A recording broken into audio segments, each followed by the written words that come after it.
Muling naging usap-usapan si Lee Jong-suk ngayong 2026 matapos ang sunod-sunod na balita tungkol sa kanyang personal na buhay at sa kanyang relasyon kay IU. Marami ang nagtatanong kung may bago na ba siyang pahayag tungkol sa kasal at kung handa na ba siyang magpakasal sa panahong ito. Sa ngayon, wala pang inilalabas na bagong interview si Lee Jong-suk ngayong 2026 kung saan direkta niyang inanunsyo ang plano niyang magpakasal o ang eksaktong petsa ng kanyang pag-aasawa.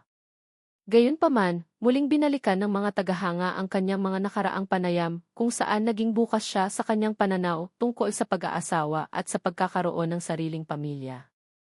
Noon pa man, ilang beses nang sinabi ni Lee Jong-suk na isa sa kanyang mga pangarap ang magkaroon ng masayang pamilya sa tamang panahon. Ayon sa kanya, naniniwala siya na ang pag-aasawa ay hindi lamang tungkol sa pagmamahal, kundi tungkol din sa pagiging handa, pagkakaroon ng responsibilidad, at paghanap ng tamang tao na makakasama niya habang buhay. Dahil dito, marami ang naniwala noon na maaaring humantong sa kasalan ang kanyang relasyon kay IU. Sa loob ng 4 na taon, itinuring ang dalawa bilang isa sa mga pinakatahimik, ngunit pinakamatatag na celebrity couples sa South Korea. Maraming fans ang umaasa na balang araw ay maririnig nila ang balita tungkol sa engagement o kasal ng dalawa. Ngunit nitong July 2026, kinumpirma ng kanilang mga ahensya na tuluyan nang naghiwalay sina Lee Jong-suk at IU.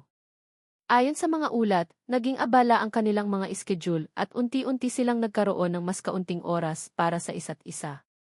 Sa kabila ng kanilang paghihiwalay, napagdesisyonan nilang manatiling magkaibigan at suportahan ang isa't isa bilang mga kasamahan sa industriya. Dahil sa balitang ito, muling nabuhay ang mga tanong tungkol sa pananaw ni Lee Jong-suk sa pag-aasawa. Hanggang ngayon, walang indikasyon na nagbago ang kanyang paniniwala tungkol sa pagkakaroon ng pamilya sa hinaharap.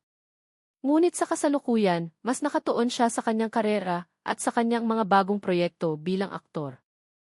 Abala ngayon si Lee Jong-suk sa paghahanda para sa kanyang mga bagong drama projects, kabilang ang mataas na inaabangang seryeng The Remarried Empress, at iba pang mga acting activities na nakatakdang ipalabas sa mga susunod na buwan.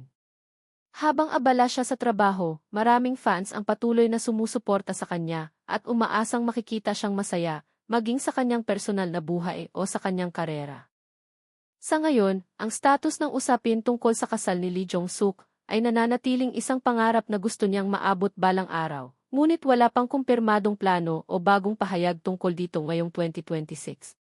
Ang tanging malinaw ay patuloy siyang tumitingin sa hinaharap, unti-unting bumabangon mula sa mga pagbabago sa kanyang personal na buhay, at patuloy na nagbibigay ng mga bagong proyekto para sa kanyang mga tagahanga sa buong mundo.